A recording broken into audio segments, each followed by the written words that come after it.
भी दिया है और chief minister Haryana, chief minister Punjab, foreign affairs minister को, प्राइम मिनिस्टर को मैंने रिप्रेजेंट दिया है और जितने भी डिप्टी कमिश्नर्स हैं हरियाणा स्टेट और पंजाब स्टेट में, मैंने उन सभी को रिप्रेजेंटेशन दिया और मैंने यही मांग की है और मैंने उनको अपने रिप्रेजेंटेशन में 3-4 एग्जाम्पल्स भी कोट किए हैं कि प्रैक्टिस वो करेगा इमिग्रेशन कंसल्टेंट का जिसके पास संबंधित विदेश के सरकार का लाइसेंस है।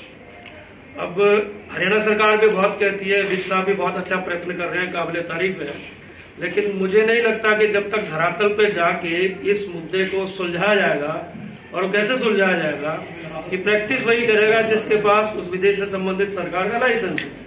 अंडर इंटरनेशनल इमिग्रेशन लॉज ये प्रावधान है। आप लोग कनाडा के गवर्नमेंट की वेबसाइट पे जाके देखिए, my name is there on the Canadian government website. Immigration exam होता है, 6,500 इमिग्रेशन अटॉर्नीज है वहां पे। यही बात जो है इंग्लैंड के केस में लागू होती है। वहां की इंग्लैंड की फॉरेन अफेयर्स डिपार्टमेंट द्वारा या जो रेगुलेटरी बॉडी है उनके द्वारा एक लिस्ट दी गई है और वह लिस्ट इस बात को प्रमाणित करती है कि इनमें से जो व्यक्ति विशेष है वो कहीं भी ऑल ओवर द वर्ल्ड जाके प्रैक्टिस कर सकता है, चाहे अपना वर्चुअल ऑफिस खोल के चाहे फिजिकल ऑफिस खोल के। यही बात यूएसए के संदर्भ में भी लागू होती है। हम देखते हैं कि यूएस में डोंकी वीजा आजकल बहुत चल रहा है, लेकिन इनको ऑथराइज किसने किया? ये वही बात है कि एडमिनिस्ट्रेशन कहे कि हम देखेंगे कबूतरबाज कैसे पनपते हैं। ये वही बात हो गई कि ये देखे कि डॉक्टर्स के फील्ड में आज हम देखेंगे ऑपरेशन कौन गलत करता है, लेकिन ऑपरेशन करेगा कौन? करेगा वो जिसके पास एमबीबीएस की डिग्री हो और जिसके पास मेडिकल काउंसिल का लाइसेंस हो। डिप्टी कमिश्नर्स का क्या काम है? They can only register the doctor, they can only register. जैसे चार्टर्ड अकाउंटेंट्स उनकी एक अलग बॉडी होती है, तो डिप्टी कमिश्नर ये काम नहीं है कि वो लाइसेंस बांटते फिरे। पंजाब में क्या हो रहा है कि 25,000 यदि देते हैं, 25,000 रुपया डिपोजिट कराते हैं, anybody can approach the deputy commissioner office और वो ये कह सकता है कि मुझे आप लाइसेंस की इजाजत दीजिए। अब 25,000 गया, खुराफात कर दी, अपना जो है घोटाला कर दिया, उसके बाद एबीसी कॉर्पोरेशन नाम से दूसरा 25,000 देके फिर मेरा ये मांग है सरकार से और मैंने रिप्रेजेंट दिया है। अभी तक मुझे रिप्रेजेंटेशन का कोई भी जवाब नहीं मिला है।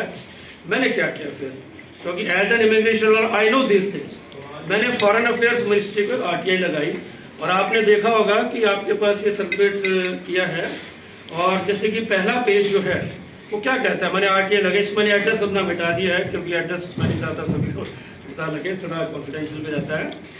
तो इसमें क्या है कि the ministry does not issue any license to the agents granting visa counseling services like study visa, immigration visa, visitor visa in the state of Haryana or any part of the country.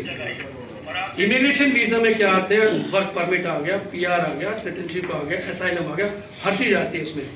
अब ministry कहती है, central government यानी union government कहती है, और मैं बताना चाहूंगा कि शेड्यूल 7 क्या करता है, जिसमें 3 लिस्ट होती है स्टेट की, union list, state list, concurrent list. ये स्टेट लिस्ट का मुद्दा नहीं है, कंकरेंट लिस्ट का मुद्दा नहीं है, ये मुद्दा है यूनियन का मुद्दा। और यूनियन गवर्नमेंट ने on behalf of external affairs ministry आके माना है कि ये लाइसेंस देना हमारे अधिकार क्षेत्र में नहीं है। तो देता कौन है? The visa for any foreign country is sovereign right of that prospective foreign government. जो फॉरेन गवर्नमेंट है उसका राइट बनता है कि वीजा देना, बिना वीजा देने की बात नहीं करते। अब बात क्या कर रहे हैं कि वीजा सर्विस देगा कौन? What is the criteria? License किसको मिलेगा? कोई 10 से 12 क्लास अनपढ़ को नहीं मिलेगा। Go to Canada, go to USA, 2 साल का 3 साल का कोर्स कीजिए, हैव ए लाइसेंस, में आप प्रैक्टिस कर सकते हैं। अब बात यह आती है कि लाइसेंस ने हर आदमी तो जा नहीं सकता, नो इश्यू एट ऑल। एक डॉक्टर होता है, वो डॉक्टर क्या करता है, एक अपना क्लिनिक या सब क्लिनिक्स खोल सकता है, लेकिन रिस्पॉन्सिबिलिटी किसकी होगी? रिस्पॉन्सिबिलिटी उस डॉक्टर की होगी। लाइसेंस कैंसिल किसका होगा? उस डॉक्टर का होगा। पनिशमेंट कौन करेगा? Medical council of India. अब ये तो वही बात होगी कि डिप्टी कमिश्नर स्टेट एडमिनिस्ट्रेशन कहते हैं कि हम इनको लाइसेंस देंगे। No, you can not give the license. License विदेश की सरकार देगी। आपने तो एक ये पॉलिसी बनानी है, ओके मिस्टर एक्स, आप प्रैक्टिस करना चाहते हैं, where is your license to practice the Canadian immigration? Where is your license to practice the USA immigration? UK के कंटेक्स्ट में आपका कहाँ का लाइसेंस है? लाइसेंस है, उसको इजाजत दो। और लाइसेंस नहीं तो एजेंट्स हो सकते हैं, लेकिन रिस्पॉन्सिबिलिटी किसकी होगी? उसकी इमिग्रेशन अटॉर्नी की होगी, इमिग्रेशन कंसल्टेंट की होगी। अब आता है तो उसने क्या कहा फॉरेन अफेयर्स में समझाहट ये मैंने मांगी, the entire criterion related to the issue of license to agents dealing with visa processing and granting is issued by the respective foreign government. और जब सेंट्रल गवर्नमेंट नहीं आती, स्टेट गवर्नमेंट कैसे आ सकते हैं जो बात करते हैं कि हम लाइसेंस देंगे? ठीक है जी। अब एक भ्रांति की स्थिति क्या आती है, मैंने उनसे ये पूछा कि ठीक है जी, आप लाइसेंस नहीं देते, देगा विदेश की सरकार। कई बार क्या होता है कि जैसे आपने ओवरसीज एम्प्लॉयमेंट के लिए एक एक्ट बना रखा है, सो एक और लेटर मैंने इसके साथ अटैच किया है आपके ध्यान आकर्षित करने के लिए। उसमें लिखा है कि मिनिस्ट्री ऑफ एक्सटर्नल अफेयर्स का role is limited to issue of recruitment agents certificate. ये चीज क्या है, एज पर इमिग्रेशन एक्ट 1983, ये चीज ये है कि जैसे अब हरियाणा में चल रहा है कौशल रोजगार एक डिपार्टमेंट बना है, वो डिपार्टमेंट क्या करता है, कॉन्ट्रेक्चुअल लेबर फोर्स को भेजने का कार्य करता है, वो कि इमिग्रेशन लाइसेंस नहीं है। इसी प्रकार मिनिस्ट्री ऑफ फॉरेन अफेयर्स ने ओवरसीज रिक्रूटमेंट के लिए एक प्लेसमेंट के लिए लाइसेंस लेने की प्रक्रिया कर रखी है, जिसको कि इमिग्रेशन एक्ट 1983 हम कहते हैं। ये क्या कहता है कि जैसे मान लो दुबई भेजने हैं, 20-25 मजदूर भेजने हैं या कुवैत भेजने हैं, इन पर्टिकुलर नेशंस के लिए ये कॉन्ट्रेक्चुअल लेबर फोर्स के एम्प्लॉयमेंट के लिए रजिस्ट्रेशन करता है। अब दिक्कत क्या है, अब डिप्टी कमिश्नर भी हमारे ये प्रेस रिलीज मैंने देखा, आपने देखा होगा कि सरकार के द्वारा अधिकृत एजेंट से सेवाएं प्राप्त करें।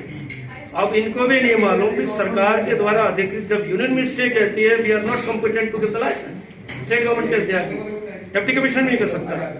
वो तो सिर्फ ये देखेंगे कि प्रैक्टिस कौन करेगा, प्रैक्टिस वो करेगा जिसके पास संबंधित सरकार का लाइसेंस है। पर जैसे कंफ्यूजन, अब गृह मंत्री भी कहते हैं कि सरकार के द्वारा जो रजिस्ट्रेशन एजेंट्स होंगे उनको हम देखें, लेकिन रजिस्टर्ड कौन होंगे? As per foreign ministry, as per union ministry reply वही होंगे जिनके पास फॉरेन गवर्नमेंट का लाइसेंस हो। ये कंफ्यूज कर रहे हैं उस चीज को। अब इसमें क्या है, इमिग्रेशन एक्ट 1983 में ये 50 लाख की कुछ सिक्योरिटी होती है, और वो सिर्फ जैसे कि हम कहते हैं मैन पावर का लाइसेंस है। सो मैन पावर और इमिग्रेशन ये दोनों डिफरेंट एस्पेक्ट्स हैं। वो in union ministry of external affairs की लेटर से ये बिल्कुल साबित होता है। तो ये एक मैं जन जागरण अभियान भी चला रहा हूँ कि इस प्रकार के जो है अब 2 साल हो गए हैं, और ये बड़ा एक बर्निंग टॉपिक भी है, और गवर्नमेंट भी इस चीज को करना चाह रही है। तो मैंने एसीएस को भी रिप्रेजेंट किया था, पर्सनली मिला था उनसे, और मैं आपको उनकी कॉपीज भी दूंगा कि जिसमें कि मैंने मांग की है कि जी यदि आप वाकई में इस चीज को रोकना चाहते हैं, make this condition only, as a doctor practice करेगा वो जिसके पास एमपीएस मेडिकल काउंसिल का लाइसेंस हो, लॉयर करेगा वो जिसके बार काउंसिल का हो, same is the case with immigration lawyer की प्रैक्टिस वो करेगा जिसके पास कंसर्न फॉरेन गवर्नमेंट का लाइसेंस हो। आप लाइसेंस नहीं दे सकते। ये तो वही बात होगी कि हम रोकेंगे भ्रष्टाचार को, हम रोकेंगे कि डॉक्टर ऑपरेशन ठीक करेगा कि नहीं करेगा, हम सजा करेंगे, लेकिन ऑपरेशन करेगा कौन करेगा? वो जो कि मेडिकल काउंसिल में से लाइसेंस। आई थिंक मेरा ख्याल ये बात आप सभी लोग समझ रहे हैं। तो इस चीज में लेकिन मुझे आज तक इसका कोई रिस्पॉन्स नहीं मिला। अब एडमिनिस्ट्रेशन क्या कहता है कि डिस्ट्रिक्ट एडमिनिस्ट्रेशन में कई बार लिस्ट रिलीज करता है कि भी हरियाणा में 24 रजिस्टर्ड एजेंट्स हैं और करनाल में 1 या 2 हैं, तो हमारे ऑनरेबल डिप्टी कमिश्नर ने बात कही है। तो लेकिन वो जो रजिस्टर्ड एजेंट्स हैं वो एज पर इमिग्रेशन एक्ट 1983 में रजिस्टर्ड हैं, they are not competent to give the visa counselling advice. तो अब ये चीज मैंने मांग की है, और मिनिस्टर ने भी कहा है, और इमिग्रेशन जो है वो वैसे भी कंसर्न फॉरेन गवर्नमेंट का एक मैटर है, और कंसर्न फॉरेन गवर्नमेंट का मैटर होते हुए if union ministry can not give licence to practise immigration, जबकि यूनियन मिनिस्ट्री नहीं दे सकती है, how state government can give the licence? So इनको मालूम नहीं है कि किस ढंग से इसको करना है। इसके लिए यही है, फिर क्वेश्चन आता है कि how to tackle immigration fraud. The remedy is, एक इसका है कि परमिशन उन्हें दीजिए, आप रजिस्ट्रेशन कीजिए, लेकिन लाइसेंस नहीं दे सकते। ये तो वही बात होगी, डॉक्टर से डिप्टी कमिश्नर की बात कीजिए, मैं मेडिकल प्रैक्टिस करना चाहता हूँ, डिप्टी कमिश्नर क्या कहेगा? Go to medical council, seek a license, we will register you practice in this area, हम इस एरिया में आपको प्रैक्टिस करने की इजाजत देंगे। तो यही चीज मैं मांग करता हूं, और सरकार को सिर्फ यही देखना है कि no one without a certification from the concern foreign government कि संबंधित विदेश की सरकार के द्वारा बिना सर्टिफिकेशन के कोई भी प्रैक्टिस नहीं कर सकता। अब बात आती है कि कई लोग ये कहेंगे जी बेरोजगारी बहुत फैल जाएगी, ये तो सारे घर बैठ जाएंगे। तरीका है जैसे कि मैंने बताया कि they can be agents of the certified immigration consultants, immigration lawyers के एजेंट्स हैं। कनाडा में हम ये काम नहीं कर सकते। मैं वहाँ प्रैक्टिस करता था तो मैंने 10 एजेंट बना रखे थे, यूएसए के 2 एजेंट बना रखे थे। They are using my name, लेकिन मैं रिस्पॉन्सिबल था, जो भी एक्टिविटी करता हूँ मेरे बिहाफ पे करता हूँ। यहाँ भी ये चीज लागू की जा सकती है कि ओके आप प्रैक्टिस करना चाहते हैं, आप एजेंट बने किसी भी इमिग्रेशन लॉयर के। और ये भी मैं बताना चाहता हूँ आप लोगों को कि जब भी आप किसी कंसल्टेंट के पास जाएं, आप कनाडा की तरफ से लेते हैं, where is your license from the government of Canada. Government of Canada की वेबसाइट है cic.gc.ca, कैनेडियन इमिग्रेशन डिपार्टमेंट की वेबसाइट है। आप गूगल पे भी लिखेंगे certified immigration consultant list of government of Canada, तो उसमें 5,500 की 6,000 की उसमें नाम है। उसमें अब मेरा भी नाम कोई चेक कर सकता है, Ramlal, Shyamlal, mister X, mister Y के पास कोई भी क्लाइंट जाता है, स्टूडेंट्स भी जाते हैं, स्टूडेंट भी बहुत लोग हैं आजकल। Always check. यूएसए की सर्विस लेना चाहते हैं, go to US government website, उसमें भी 4,500-5,000 की लिस्ट है, ठीक है। उसको देखिए, उसका लाइसेंस नंबर चेक कीजिए, प्रॉपर एग्रीमेंट कराइए। अब ये चीज, ये लूटपाट क्यों नहीं रुक सकती? अब जैसे एज ए लॉयर मैं कंसल्टेंट की हैसियत से किसी की फाइल लगाता हूँ तो मैं इसको एक रिप्रेजेंटेशन फॉर्म देता हूँ, जो कि बहुत जरूरी है। एक डॉक्टर मेडिसिन प्रेस्क्रिप्शन देता है, वो इसलिए देता है कि कल को गलत हो जाए, ही इज रिस्पॉन्सिबल, जब उसने पेशेंट को ट्रीट किया है। लेकिन बोली लोग केमिस्ट से जाके, तो केमिस्ट का क्या उखाड़ दोगे? नथिंग। केमिस्ट ने कोई रिटर्न में नहीं दिया है, तो जितने भी कंसल्टेंट है काम कैसे करते हैं। और मैं बताता भी रहता हूँ खासकर स्टूडेंट्स को कि कोई स्टूडेंट गया, कोई आदमी गया, visitor visa, tourist visa, okay here is my passport, हमें बता हमें वीजा दे। वो क्या करते हैं, ठेका कर लिया, जैसे डॉक्टर ने ठेका कर लिया, हाँ भाई मरीज का इलाज हो जाए तो 20 लाख, ना इलाज तो मुर्दाबाद वापस। मेरा ख्याल ऐसे डॉक्टर के पास कोई जाएगा भी नहीं। लेकिन ये दुर्भाग्य है कि ऐसे कंसल्टेंट के पास लोगों को भी ये भ्रम है, वो जाते हैं और अपनी फाइल उनको थमाते हैं, और वो क्या करते हैं, उसी स्टूडेंट, उसी क्लाइंट के नाम से ही आईडी क्रिएट करते हुए उसी पे एप्लीकेशन ठोक देते हैं। चाहे रिफ्यूजल हुआ, गलत हुआ, वो क्लाइंट जब कंप्लेंट करता है पुलिस स्टेशन में, देयर इज नो एग्रीमेंट, उसका कोई सिग्नेचर है नहीं। एज ए लॉयर क्या करेगा, बार काउंसिल का यहाँ आप देखिए, जैसे हम लोग काम करते हैं उसको रिप्रेस देते हैं, वकालतनामा देते हैं। It means I am responsible for filing the application. कोई गलत चीज होती है उसके जिम्मेदार हम हैं। हम क्लाइंट से ये भी लिखवाते हैं कि whatever documents you are submitting, you are responsible for that document. आप उसके लिए रिस्पॉन्सिबल हैं, उसके हम रिस्पॉन्सिबल नहीं है। तो हमारी जिम्मेदारी भी तय होती है। और यदि हम गलत काम करते हैं, वेबसाइट है, कोई भी कंप्लेंट कर सकता है, रजिस्टर्ड इमिग्रेशन लॉयर के लाइसेंस सेंसर हो सकता है। यदि यहाँ कंप्लेंट कोई हमारी करता है, कोई डॉक्टरी कंप्लेंट करता है या लॉयर के, they are not authorized to file visa applications. ये कहीं नहीं लेगा, ये गैर कानूनी है, इनके होर्डिंग हटवाए जाए, क्योंकि आम जनता, आम स्टूडेंट बहुत परेशान होती है इससे। जाके देखते हैं कि ठीक है वीजा लगा रहे हैं, वो करते क्या है, जैसे कि मैंने बताया, उसी के नाम से फाइल लगाते हैं, रिस्पॉन्सिबिलिटी उसी होगी, उनकी रिस्पॉन्सिबिलिटी नहीं। ठीक है जी। तो मैंने 4-5 चीजें ये डिमांड की हैं, और मैं चाहता हूं कि as press in the 4th state इसको बिल्कुल जन जागरण अभियान के तहत लेते हुए इसमें अपना पूरा योगदान दीजिए, ताकि आम लोग, जो कि खास करके स्टूडेंट्स और जो लो मिडिल क्लास के लोग हैं, जो कि गांव से आते हैं शहरों में और बड़े बड़े बैनर्स देख के आकर्षित होते हैं, नो। और मैं उनको भी अपील करता हूँ आपके माध्यम से कि किसी भी इमिग्रेशन कंसल्टेंट के पास जाइए, यहाँ के लाइसेंस की कोई आवश्यकता नहीं होती। ये वही बात है, वो एसपी लगा हुआ है यहाँ पे।